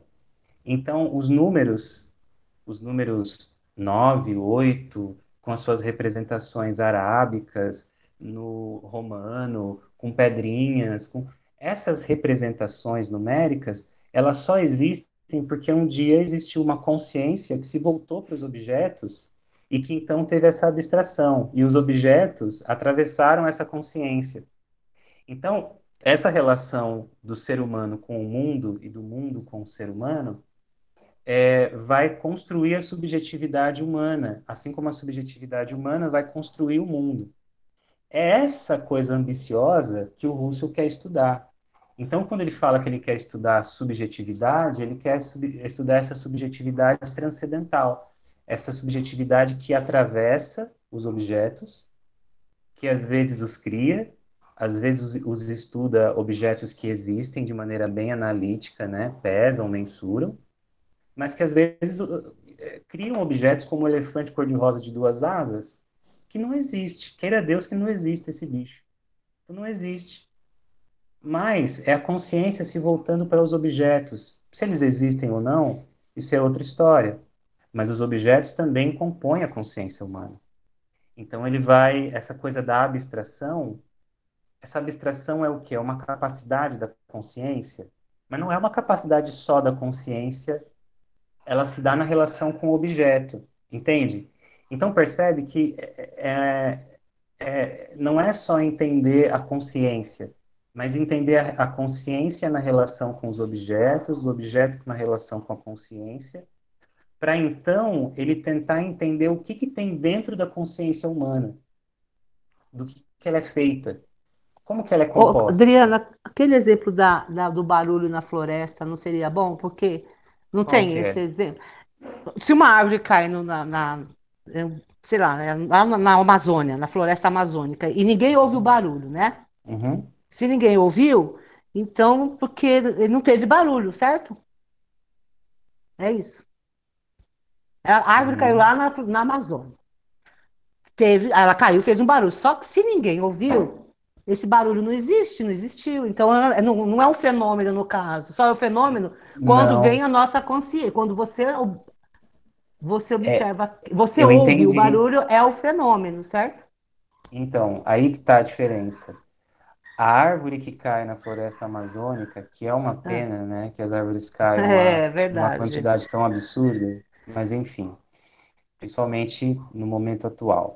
Mas nessa quantidade que a árvore cai lá na floresta amazônica e ninguém vem hoje, ninguém ouve hoje, ninguém a vê caindo, isso, na verdade, quer dizer que a árvore que caiu na Amazônia e ninguém ouviu, ela não é um fato. Por quê? Porque não foi observável. Então, dizer que a árvore que caiu na Amazônia e ninguém ouviu, então esse barulho não existiu, significa que ele não pôde ser observado de maneira direta, não pôde ser captado pelos drones, não pôde ser visto por nenhum indígena, por nenhum madeireiro, imagina, né? Por nenhum morador ali da Amazônia, da região amazônica. Então, ele não é um fato. Só que perceba, Helena, quando você me conta esse exemplo da árvore que cai na Amazônia, esse objeto passou a existir para mim. Eu não Ah, conhecia esse sim. exemplo. Agora você teve a consciência dele, então tornou um objeto. E não importa se ele existe ou não, ele passou a ser um objeto para minha consciência. Sim, entendi. Se esse objeto, então assim, se você for pensar numa lógica positivista, faz todo sentido isso que você falou. Não, não existe por quê? Porque não foi observado. E essa é a lógica científica positivista, e não estou dizendo que ela está errada. Para muitas coisas, ela tem que ser usada dessa maneira mesmo, né? Por exemplo, professor, assim, que nem uma anedota que alguém conta, né? Nossa, eu usei tal medicamento para combater a Covid-19 e você acredita que eu nunca peguei a Covid? Aí a minha resposta é assim, olha, e eu comi pudim. Eu comi pudim durante toda a minha quarentena aqui, não peguei Covid. Aí a pessoa vai virar assim, nossa, pudim, mas não tem nada a ver. Então,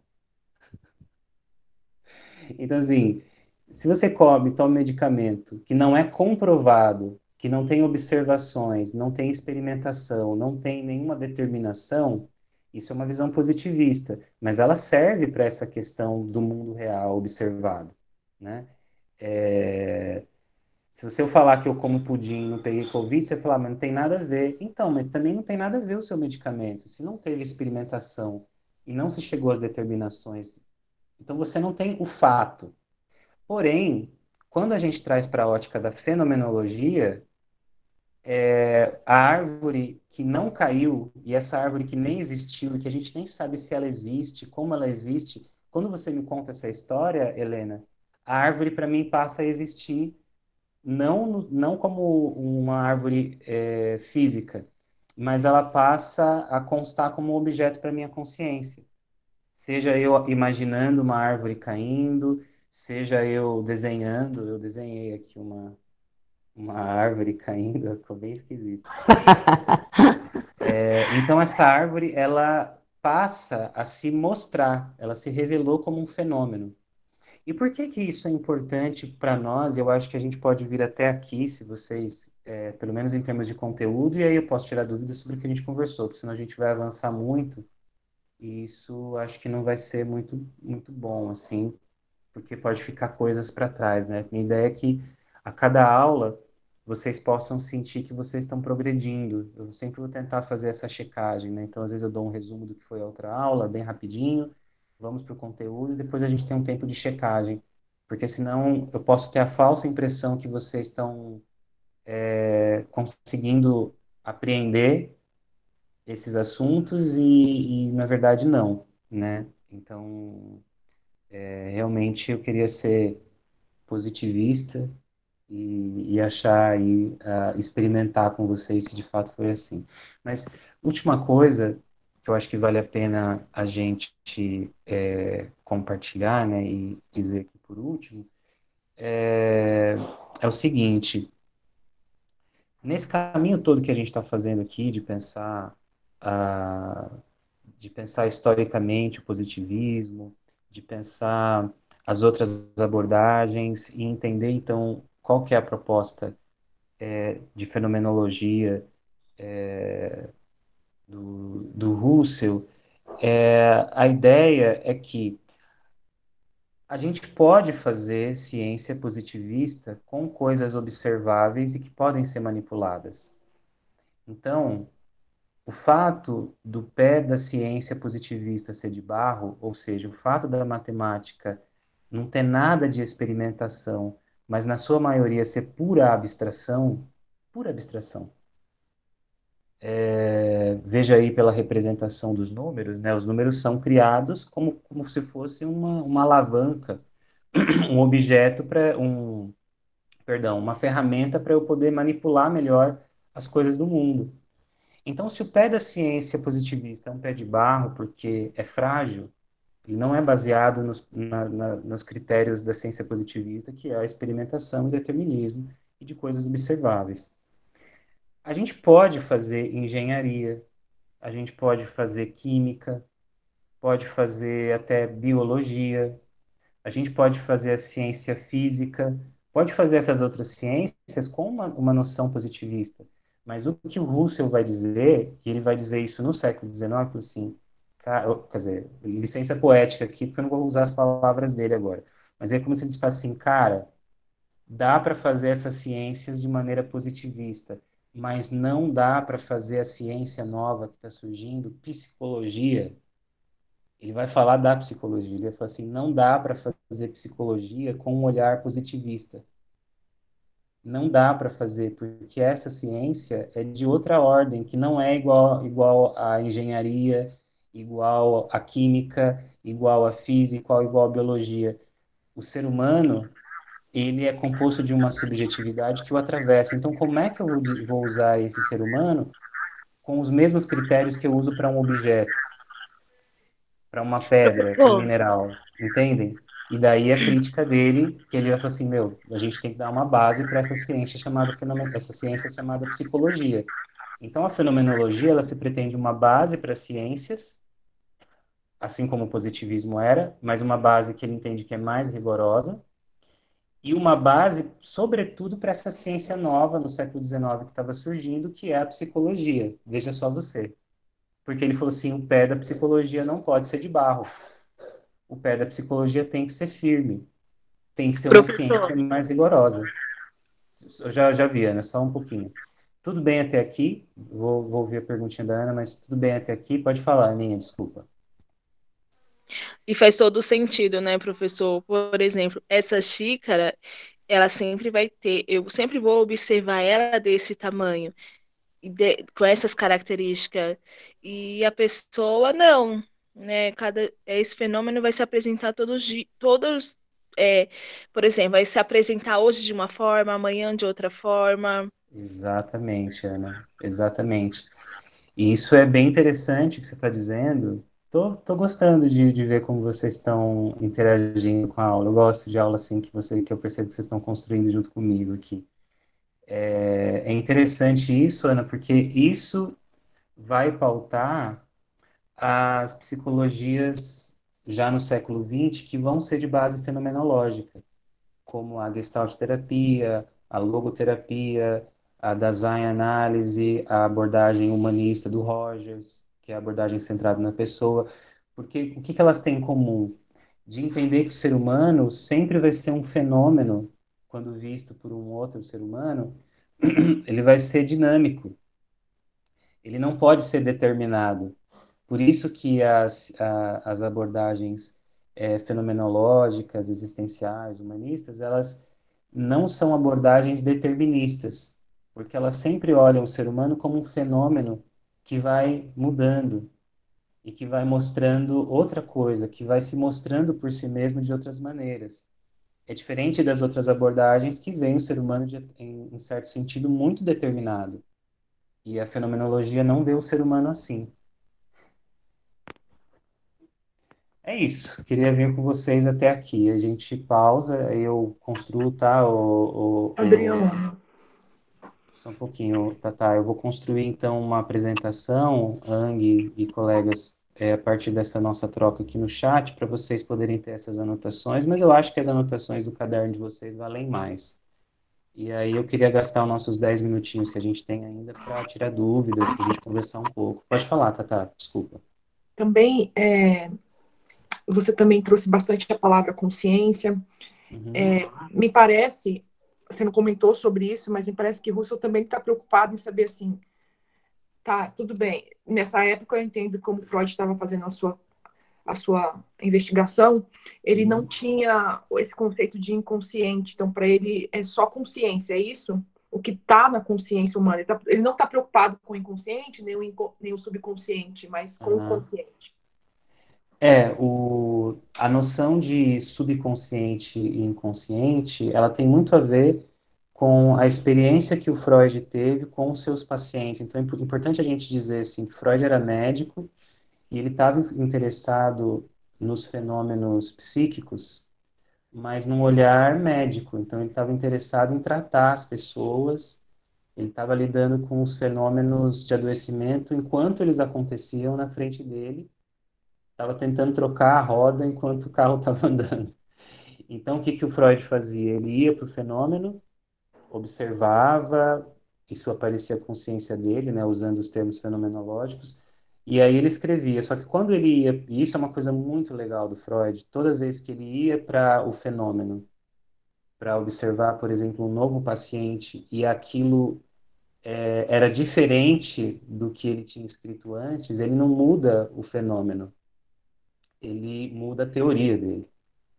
Então, tem textos do Freud que tem notas de rodapé enormes, porque ele foi, no decorrer dos anos, mudando o ponto de vista dele, e ele vai explicando isso, né? De maneira muito generosa, ele vai explicando, né, como o pensamento dele mudou. O que acontece é que essa noção de subconsciente e principalmente inconsciente, ela é uma noção freudiana. Então, a gente vai dizer que a noção de inconsciente ela é um construto hipotético. O que que significa um construto hipotético? Eu vou colocar aqui, inconsciente freudiano é um construto hipotético, né? Ou seja, é uma estrutura. O inconsciente é uma estrutura porque ela tem conteúdos dentro dele e esses conteúdos são recalcados, mas esses conteúdos podem escapar, né, por brechas nos sonhos, nos sintomas, nos xistos, nos atos falhos. Mas essa construção, ela é hipotética. Por que que ela é hipotética? Porque ela é uma resposta que o Freud entendia que ela era provisória. Tem um texto que eu li do Freud, eu nunca mais achei esse texto, mas é um texto interessante que o Freud ele responde a críticas da época que vão falar assim, mas o inconsciente é uma hipótese. o inconsciente você não vai conseguir provar. Só que ele responde o seguinte: olha, o inconsciente é uma hipótese, mas é a melhor hipótese que nós temos. Enquanto for a melhor hipótese, vou continuar a usá-la. Quando aparecer uma melhor, eu troco. Então, o Freud se preocupou, e essa é uma crítica que às vezes se faz ao Freud, de que ele não se preocupou muito com os aspectos da consciência, ele se preocupava com o inconsciente. Mas veja, se você está tratando um paciente histérico, que tem um sintoma físico que não tem base orgânica, sem ter nenhum tipo de medicamento que fosse eficiente, sem ter equipamentos de imagem, com as piores condições de hospitais do século XIX, com as ferramentas que ele tinha, com a inteligência que ele tinha, com a capacidade que ele tinha, o inconsciente foi um construto necessário para ele poder explicar aquele fenômeno. Só que o inconsciente, nesse sentido, o que, que ele é, Tata? Uma representação. Assim como os números são para a matemática, o inconsciente é para o Freud para os fenômenos psíquicos, que a consciência do Freud observou e que é igual a eu falar para vocês do elefante cor-de-rosa. Quer dizer, com todo respeito, mas estou falando do exercício do pensamento, tá? Não estou comparando as groselhas que eu posso falar aqui com coisas que autores falaram. Mas eu posso também falar do elefante cor-de-rosa de duas asas, que não existia para vocês, e passa a existir quando eu falo dele para vocês, porque vocês imaginam.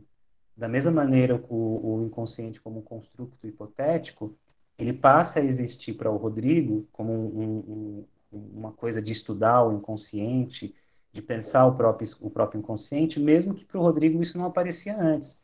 Mas é o que o inconsciente? Uma representação. Uma representação de coisas que existem, né? Sintomas, sonhos, atos falhos, mas ela é uma construção a partir do pensamento freudiano. Então, o que Freud fez foi, a partir do estudo da consciência e dos outros estudos que ele fazia, que eram paralelos a isso, ele foi tecendo uma teoria que chegou à teoria do inconsciente, que é a base para todas as psicanálises, né? Não tem psicanálise que não tenha inconsciente. Elas são diferentes, mas a psicanálise do Lacan tem inconsciente. A psicanálise do Winnicott tem inconsciente. A psicanálise da Klein, do Bion, do Ferenczi, tudo tem inconsciente. Porque isso se tornou a base para essas teorias. Agora, o que o Russell vai se interessar? O Russell vai se interessar pela consciência, não se contrapondo à noção do Freud, porque eles são contemporâneos, né? Então, o Russell não está escrevendo a partir do Freud. O Russell está escrevendo a partir dos seus próprios pensamentos. Então, o Russell vai usar o termo consciência, porque ele está interessado na nossa experiência consciente. Mas ele não nega que existem experiências inconscientes. O Russell não nega isso. Ele só não trabalha com esse construto, que é um construto freudiano, né? E isso faz com que as abordagens sejam bem diferentes. Você latiu aí, Helena? Foi o cachorro? Não, eu ia falar e o cachorro na hora começou a latir, eu fechei. Você tá brava? Não, o que eu ia falar, na fenomenologia não existe um inconsciente, mas na verdade o fenômeno, ele é tudo que se mostra a consciência, então ele vai se mostrar de uma forma que não seria no inconsciente, mas ele vai acontecer, né? Exato. É uma coisa, você está triste, então você triste é um fenômeno, porque você está Sim. triste. Aí você vai o quê? Destrinchar, que na verdade o russo chama de epoquê, é isso? Que ele vai Isso. destrinchar esse fenômeno, onde que tá, ele vai buscar, porque se ele está triste, essa tristeza talvez já existia nele, né? Uhum. Então ele vai. Eu vou segurar um pouquinho, porque assim, essa noção de epoquê, né, que é a suspensão dos a priores, né, que é uma das bases Sim. porque a gente vai entender na próxima aula de método fenomenológico. Porque a fenomenologia, depois que o Russell consegue... Porque assim, o Freud vai para os seus estudos, ele estrutura a noção de inconsciente, e aí ele vai usar, né, a psicanálise como uma teoria barra técnica. a psicanálise como um método psicanalítico. O Russell, ele depois que estrutura os estudos dele sobre a consciência e sobre os fenômenos, ele vai dizer então que a fenomenologia também é um método fenomenológico, ou seja, como é que eu faço para o que a gente está dizendo que é o chegar às coisas mesmas, sair desse nível da representação e ir para as coisas mesmas, para aquilo que de fato é o que se mostra, que é o fenômeno. Então, essa coisa do epoquê, a gente vai ver ainda mais detalhadamente na parte de método. Mas o que dá para dizer por hora é que o inconsciente, ele é uma representação. Não quer dizer que então, quando a gente fala que alguma coisa é uma representação, tipo o número 9 é uma representação. Você vai dizer que o número 9 não existe? Não, professor. O número 9 está aqui, ó, eu escrevi o número 9. O número 9 pode ser R$ 9, podem ser 9 cachorros, 9 gatos, haja lugar para guardar esses bichos, né? 9 xícaras. Então, o número 9 eu consigo observá-lo na realidade, mas os números são representações humanas criadas. Agora, o inconsciente, da mesma maneira, ele representa algo da vivência da experiência humana, que foi observada por Freud, que foi pensada por Freud, mas o inconsciente, ele é uma representação. Ninguém vai ter acesso, como diz Lacan, o inconsciente não se revelará. Então, assim, o Lacan diz isso, o inconsciente não se revelará. Então, vocês não vão ver o inconsciente propriamente dito, né? Uma ressonância magnética que vai mostrar o inconsciente. Isso aí não existe. Porque o inconsciente tem que ser visto não como uma coisa, como uma neurologia, né? O inconsciente tem que ser visto como uma metapsicologia, que é o que o Freud estava tentando buscar, né, com suas teorias ali na primeira tópica.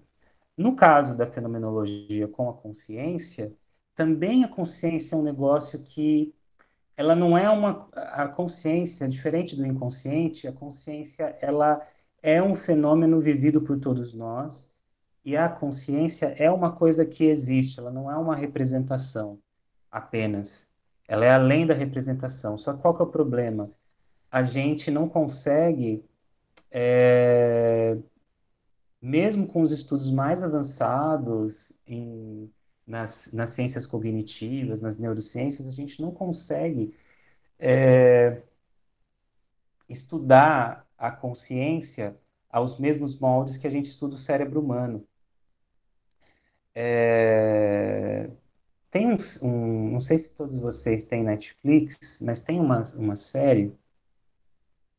Será que eu vou lembrar o nome aqui? Acho que é Must and Know. Must or Know documentário. Aqui, eu acho que é isso aqui, ó.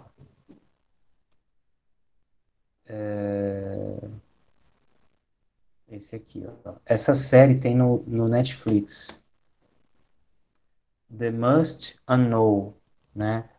É como se fosse assim as coisas mais desconhecidas. Então, é uma série bem interessante. São, se eu não me engano, 7 cientistas, cinco ou sete, acho que são 7, que eles vão se encontrando em cada país para entender a pesquisa do outro. Então, um físico vai para a Itália encontrar uma astrobiologista, e aí essa astrobiologista vai encontrar um físico, aí o físico vai encontrar um psicólogo, cientista cognitivo, esse cientista cognitivo vai encontrar um, um estudioso da física quântica, e cada um deles, que são pesquisadores, são do campo da ciência, vão falar das coisas mais desconhecidas na ciência, que são as coisas que eles estudam. O que eles têm em comum? Eles estudam coisas que são pouco conhecidas. Então, o cara que é da física, ele estuda a matéria escura, né? Então, a matéria escura é essa matéria, essa coisa escura que tem essa coisa desconhecida do universo que A maior parte do universo não são estrelas, não são cosmos, não são planetas, não são essa matéria escura que a gente não sabe do que é feito o universo. Então, esse cara vai estudar a matéria escura. A outra vai estudar micro-organismos que não estão categorizados. Então, são 14 mil micro-organismos e só 4 mil estão categorizados. Então, tem 10 mil organismos no mundo que não são organizados. E qual que é a matéria do psicólogo que ele está ali estudando, que aí eles vão conversar? A consciência. Então, no século XXI, nos idos de 2021, a gente não tem, assim, esse assunto da consciência, ele começou ali no século XIX. Eu diria que o Russell seguiu um caminho muito brilhante também, fundamental para o século XX, mas a gente não tem uma resposta última sobre a consciência. E isso que é o legal, porque não é uma investigação que terminou, ela avançou muito, mas ainda está longe de terminar a nossa investigação sobre a consciência. Por isso que é importante a gente entender as bases, para depois a gente entender as outras formas de abordar esse assunto, né, dentro dessa perspectiva fenomenológica. Bom, gente, aí se vocês quiserem assistir, tá no Netflix. Para quem tiver. Netflix não, né? Netflix. Para quem quiser assistir, é bem legal. Para quem gosta de documentário, assim como eu, uma delícia. Com um chazinho, um biscoitinho, uma pipoquinha, maravilha. Gente, então acho que até aqui tá bom, né? Acho que a gente avançou bastante. Vou deixar o slide com os nossos comentários aqui salvos. E qualquer dúvida a gente vai se falando aí por e-mail ou lá pelo SEAD. Tudo bem? Alguma dúvida aí que vocês queiram perguntar? Não, tá tudo bem, obrigada. Professor, só envia a entrevista que o senhor ficou de enviar semana. É verdade. Qual que é o e-mail da sala? Tem? Acho que é aquele lá que o senhor fala sempre. Que a gente até mandou um e-mail antes falando sobre o material. É o mesmo. Vocês não conseguem me falar aí, não? Só para eu anotar. Tem que procurar, né? Me poupa, né? Peraí, deixa eu ver se eu acho. A Larissa não tem. Ibirapuera psicologia@gmail.com, professor. Ibirapuera psicologia@gmail.com. É tudo minúsculo. psicologia@gmail.com. Ibirapuera psicologia, tudo junto, minúsculo, @gmail.com. Isso. Manda pra gente logo, Adriano. Não, eu mando agora e vou colocar também lá em material complementar na nossa aula de hoje, na aula 3, tá? Tá ótimo. Beleza? Então, gente, bom descanso para vocês, bom final de Tchau, semana. obrigada, bom final de semana. Obrigada, Deixa eu só tirar uma obrigada. dúvida. Todas as nossas aulas sextas-feiras vão começar 8h30? Não, na verdade elas têm que começar 8h15, porque deu um problema no AVA na semana passada e nessa, porque eu deixei disponível o link e não apareceu. Eu vou até ver com o professor Gustavo se tem algum problema aqui com o meu AVA. Deixa 8h30 mesmo, Adriano. Por mim, tudo bem, só que aí a gente vai ter que ir, no máximo, até umas 10h15. Se por vocês tudo bem, para mim, pessoal, fala aí o que vocês acham. 8h30, a gente vai até umas 8h15, 10h20, tipo, das 8h30, a gente vai até umas 10h20, pode ser? Por mim, tudo bem. Pra mim também. Começando às 8h30, é isso? Isso. E vai até 10h15. Pode ser? Pode. Dá tempo de lavar a cara, professor. Pelo menos. Vocês nem mostram o rostinho, só o Rodrigo. Tudo bem, gente. Não, Por isso. Só o Rodrigo aí, tá ali a Tatá que mostra o rosto da Helena, quando a Helena, né, tá... Quando eu tô bem. Ela mostra. Senão... hoje não tá muito bom o negócio aqui, professor, deixa quieto. Tá bom. Então, a gente começa a semana que vem às 8h30, tá? Mas necessariamente a gente não pode passar das 10h20, tá? Não pode, não pode passar. Senão vai estourar muito meu tempo Combinadíssimo com vocês. Combinado. Beleza, gente? Um beijo a todas e todos. Obrigada. Se cuidem. Olha aqui minha cara, tchau. Obrigada. Tchau. Tá linda, tia. Obrigada, querida. Bom, Obrigada, beijos. professor. Kisses, fui. Tchau. Tchau, Obrigada, gente. Bom final Adriana. de semana. Valeu, tchau, Tchau, tchau. prof. Beijo, tchau, tchau.